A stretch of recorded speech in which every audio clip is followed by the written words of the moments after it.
Welcome to Time for Hope, a faith-based mental health program.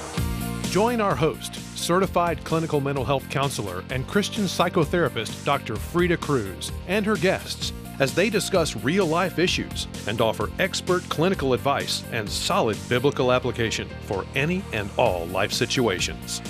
Now, here's the host of Time for Hope, Dr. Freda Crews. I'm Dr. Freda Crews, and it's good to have you join me on Time for Hope.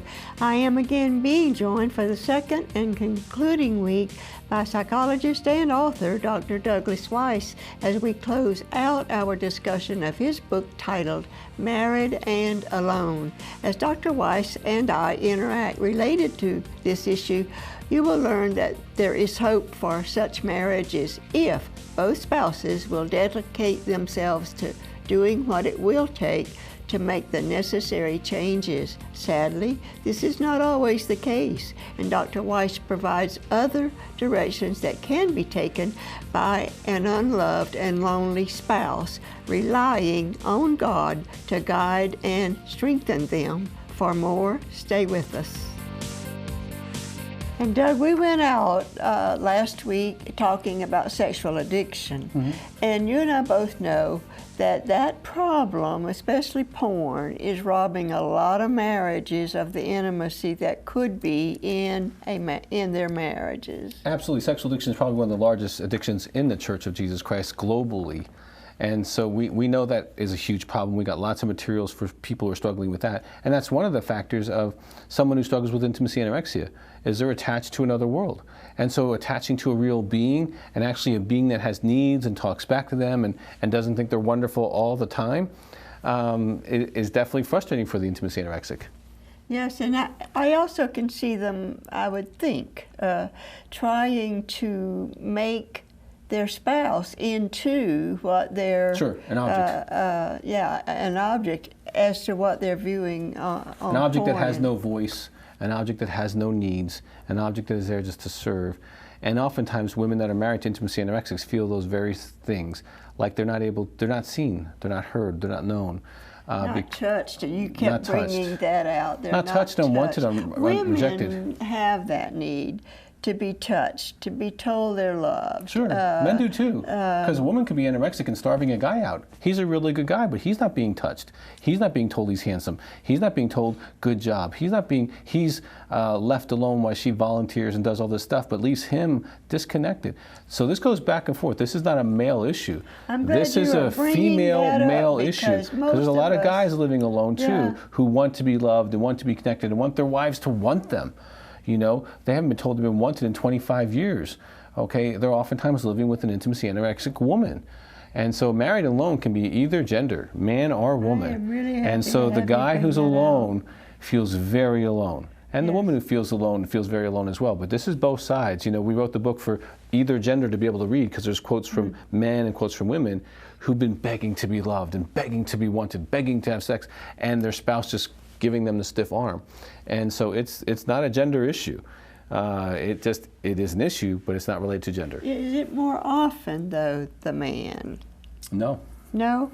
So you're equalizing. No, yeah, totally equal. You can be in the church. There could be as many women as men anorexic in the church who their husbands are really good guys. They're really trying to be spiritual leaders, trying to connect, trying to give their heart, trying to serve them.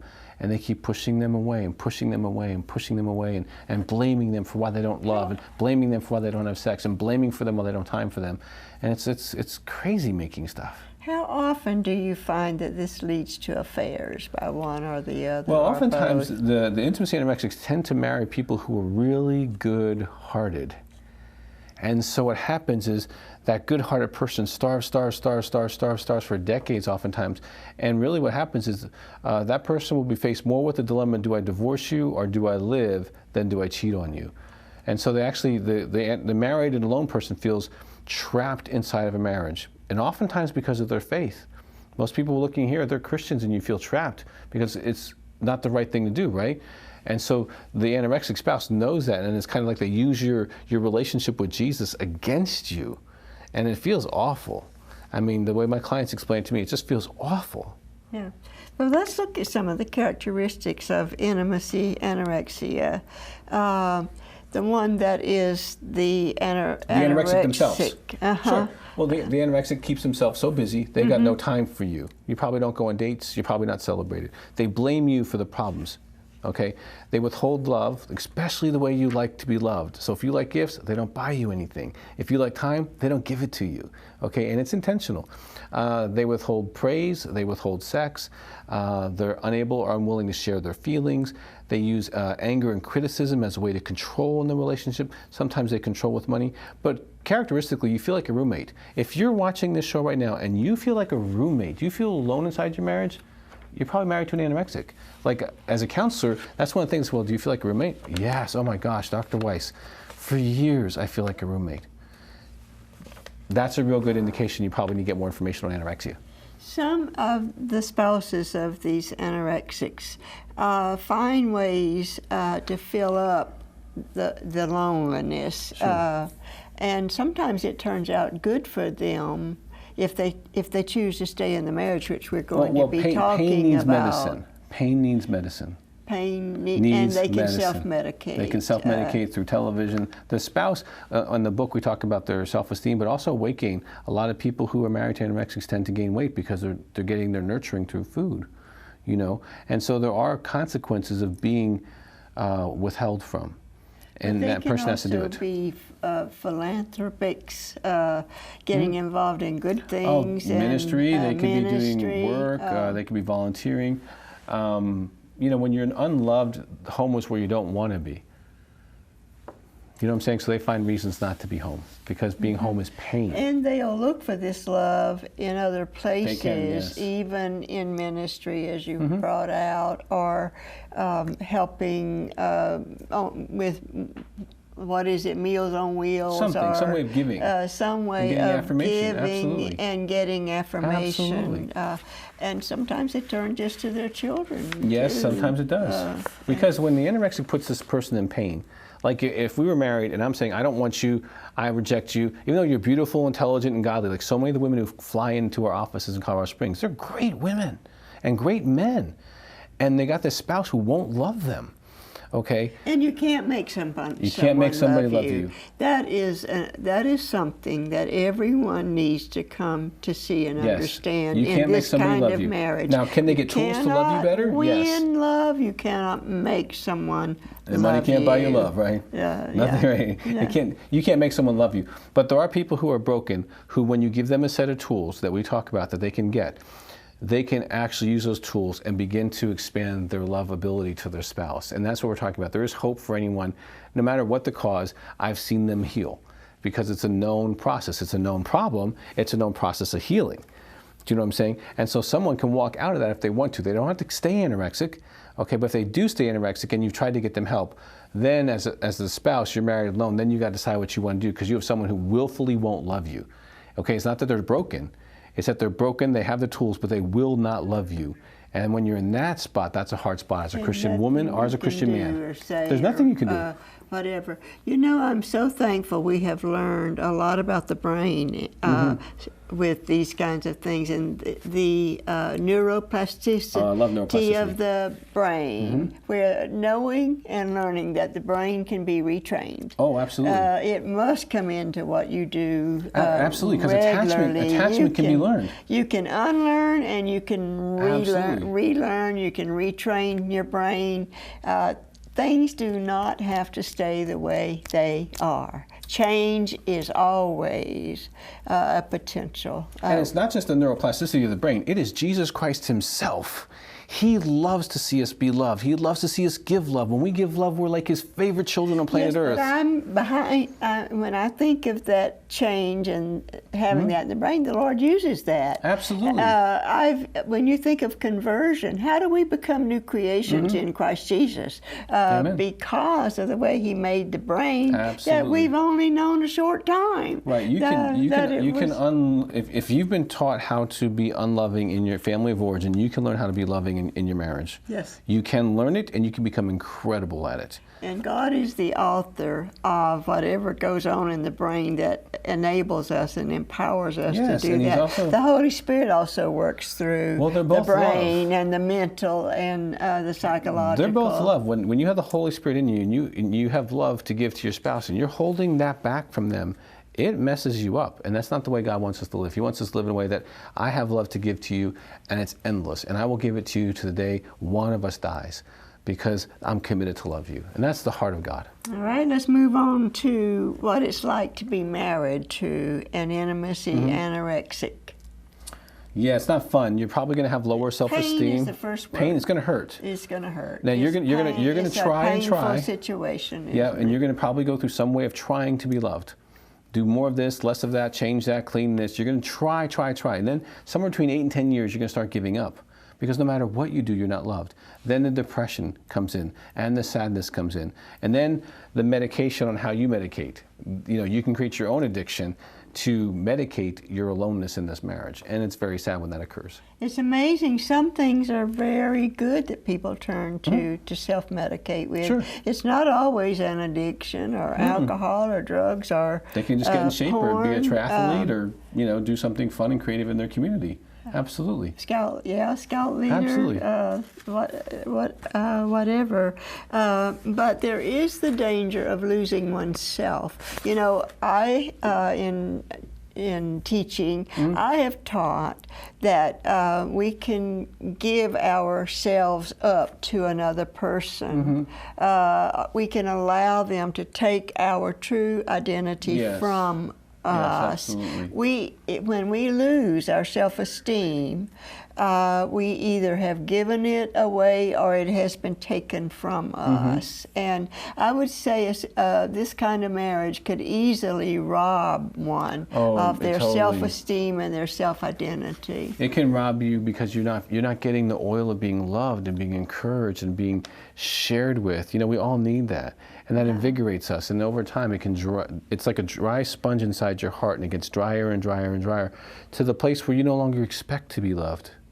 Yeah, now, you had several, and you do that in your book, by the way, people giving testimony, but it feels like... A man who feels like he's unloved and unwanted, a woman who feels untouched and rejected and neglected. These are real men and women who helped me write this book, and they share their pain of being married to someone who doesn't want to love them.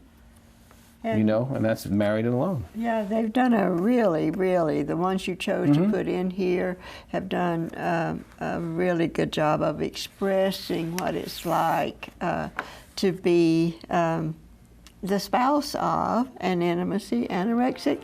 Believe it or not, it's time for a break, and we will be right back.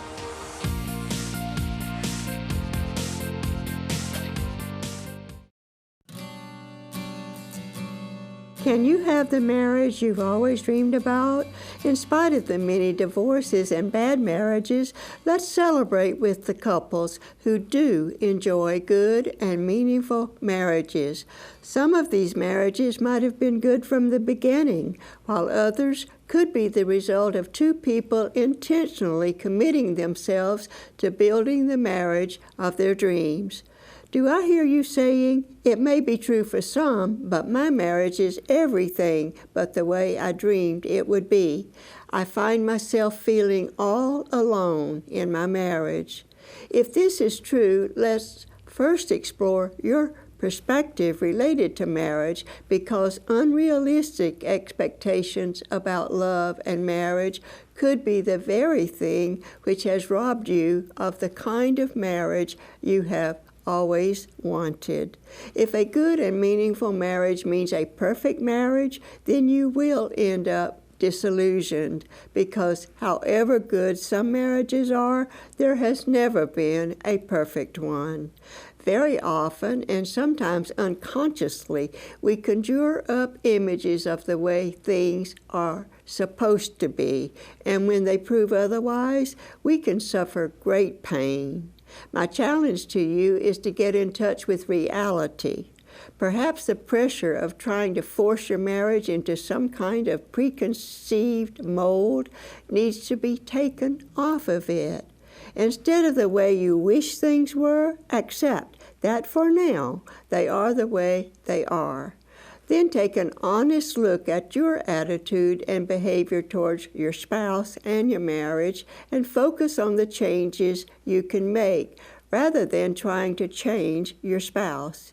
Instead, I suggest you engage your spouse in discussing the changes that need and can be made in the pursuit of a close and fulfilling marriage in which you feel connected instead of alone. If possible, I suggest engaging the help of a Christian professional counselor, and sometimes this can include your pastor. Letting go of the way you believe life and your marriage are supposed to be, and taking what you presently have to work with, along with engaging God's help, can turn a lonely or even a bad marriage into the one you have always wanted.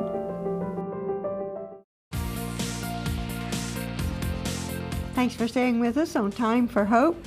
We're continuing, and we will be concluding our discussion with Dr. Douglas Weiss about his book, Married and Alone. And while I'm talking about his book, I want to go ahead and encourage you to make sure that you get a copy either for yourself or someone you know who is in this kind of marriage. I really think this book could be a great resource for persons that are in these painful marriages.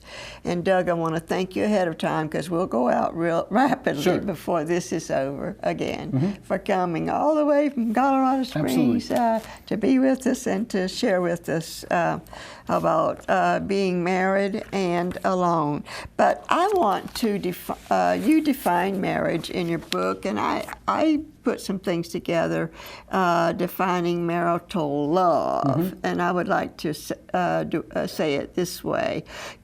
Marital love is a consuming, emotionally charged feeling for one's spouse, and a sharing of desire to be with, connect, and enjoy each other's company, plus a desire to make each other happy and to share in their well-being. Absolutely. That's well said.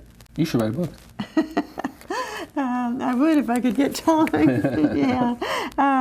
So you had them take a test in the book. It's in here. And they have to decide whether they feel loved or unloved in the marriage. And they're going to come up. If they're married to the intimacy anorexic, they're going to feel unloved. They're going to know they're not just feel unloved, they're going to know they're not loved. Yes, and that's hard. And that's a really big difference because accepting you're unloved is really hard when you're married. It really is hard. Did you know the scriptures talk about a woman that is rejected and unloved by her husband? Yes. It's in there. Yes, ma'am. Probably Solomon's the one that came up with it. There's nothing new under the sun. These issues that we deal with have been around forever. But now we have like different ways of paradigming them and looking at them and giving people hope. You know, the woman in the Bible probably didn't have, okay, what do you do next? I'm just unloved. What do? You just put up with it? No, you can actually start some healing yourself. And if it's a man or woman who's the anorexic, they can start healing, whether it's a woman or a man. But in your counseling practice, you're out to save marriages, and so we want to talk about saving these marriages and recovery, and seeing them. There's nothing I can remember when I was in full-time counseling. That great day that my patient or client would stand up and say, I'm through. I don't need to come back. And that's right. I'm ready to fly, so to speak. Yes, amen. And I was as happy as they were. Yes. When that time came. I hardly ever had to make the objective decision of, as it were, terminating the counseling. They knew when they were ready to go, and I was always happy about that. Yes, oh yeah. But there is a process. Like that person comes in, they do the work, and then they leave. With someone who's an intimacy anorexic, whether it's a woman or a man, there's a known process. There's intimacy anorexia workbooks, there's phone groups, there's accountability to start doing exercises with their spouse. And the 12 steps. There's a 12-step process, and there's what we call the 3 dailies, where whether it's a man or a woman, they pray with their spouse every day, they share 2 feelings every day, they give 2 praises every day, because we got to move these people toward each other, where they're connecting to each other instead of pulling apart from each other. You call it emotional connection. Absolutely. Yes. Well, if you can share your feelings, you can be emotionally connected. Yeah, if they will, yes. And then there is the sexual agreement that must be made between the 2. Right. Whether it's a man or woman, because a man who's intimacy anorexic can withhold sex from his wife, a woman who's intimacy anorexic can withhold sex from their spouse, or they can withhold intimate sex. Like they might be having just physical sex, but their mind isn't there, their heart's not there. That's really cruelty. That's like cruelty on a very high level. But in a sexual agreement, they actually set up a frequency of sexuality that they agree upon, and there's consequences for withholding, and it gets them back to the rhythm of connecting, and that's a very powerful thing. Yeah, you did say in your book that sometimes this begins on the honeymoon. It doesn't take a long time for it to get started. So many clients have told me that they couldn't keep their hands off each other on the wedding night. The spouse, whether it's a man or a woman, doesn't want to be sexual, wants to push them away, and that goes on for months. There's something about being married that starts this process of, I am not going to give my heart to you. I said I was, but I'm not gonna. After they find. Yes, yeah. It's kind of like the old bait and switch, yes. I can remember the first time in counseling, I thought I'd heard everything, but I had this young couple that told me they had no children. They had not had sex for, I think, 3 years. Yes, I've had several couples like that. They were hanging in together, and that one just kind of threw me, as it were. Sure, but that was an anorexic. Yes. And it might have been 2 of them. Yes. Because if you have 2 anorexics married together, they can go a long time before someone complains. Now, once you get them going and both of them are working on it and going through these exercises and so forth, there can be a relapse, just like trying to get off alcohol, drugs, or whatever. And you say that that's not a cause of despair. No, in other words, pick up the pieces and keep going, Keep right? going, yes. And then seek God's will and direction at a time like that. And then finally, though, if this anorexic spouse will not change, a decision has to be made by the other spouse as to whether they're going to stay in that marriage or whether they're going to get out of that marriage. Well, the anorexic will always put that decision on the other person because they can't be bad. So that person can stay married until they're willing to make decisions. And I would strongly consult your pastors, consult a counselor, get some team of support around you when you get to that point of pain. You've got a number of people named that can be consulted and talked with and so forth. But I would say, first of all, seek God's direction. Absolutely. He will give you the strength for whatever you need if you go in His direction, but there can be that acceptance that the spouse is not going to change, and you still stay in the marriage. Absolutely. You're going to need a lot of grace. But it is important that you accept, if you're in a relationship with intimacy anorexic, that it's not your fault. You can't change it, and then if you're not being loved, you know you're not being loved, and then just be honest with what's going on. And I find that helps the spouses move through the process.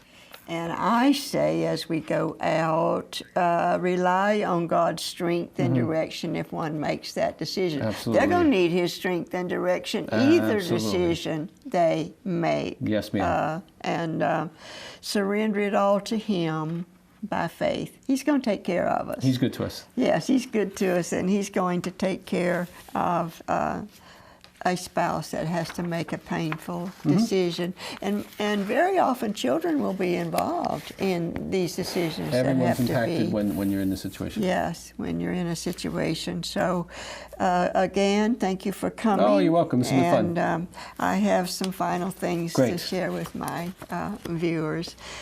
Dear Dr. Freda, please pray for my marriage of 35 years. Marriage to my husband was forced on me because he and my parents wanted it.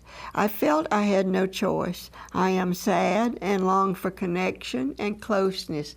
Those 2 words we've talked about with my husband. Please pray that our marriage would be healed. And Doug, this is an example. They're really saying what we've been saying. praying and they're crying out for help. Be assured, as we assure all of our viewers, this request has been honored. We have prayed over this request, and we do hope and pray that God is already coming through with some insight and some strength and perhaps some direction about this marriage. 35 years is a long time to be in pain, but we do pray and have prayed for you, and hope we'll hear soon that change is taking place, and that one way or the other, according to the decision that you make about your marriage.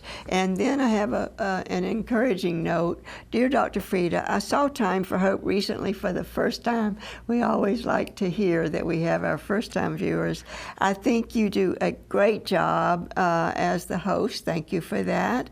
Also, thank you for having this program and your wonderful guests. And we also appreciate our wonderful guests, such as Dr. Weiss.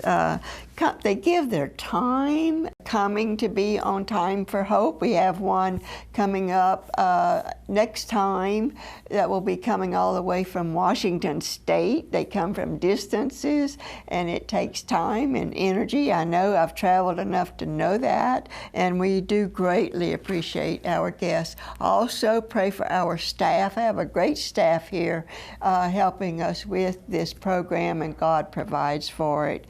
And He might have you become involved in providing for this show as it has expanded to worldwide. And we are really grateful to the Lord for that and all His provisions. And we look forward to seeing you next week, or having you join us next week on Time for Hope.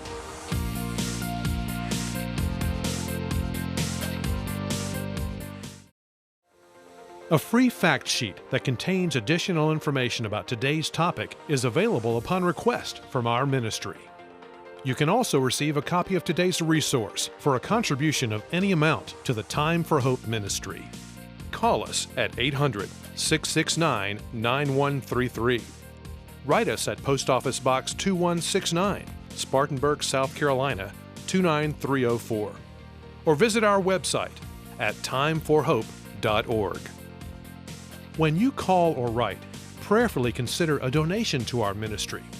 Our ministry's mission is to offer hope to discouraged and hurting people.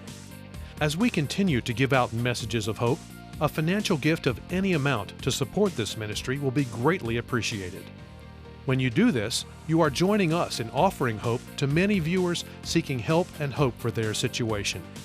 This will also enable us to inform and inspire some viewers to expand our mission, as they learn and in turn can minister more effectively to hurting people around them. To see this program again online, go to our website or search for Time for Hope TV on YouTube, iTunes, and Facebook. Join us next week on Time for Hope as Dr. Crews discusses another insightful topic. Until next time, have a great week, and remember, it is time for hope.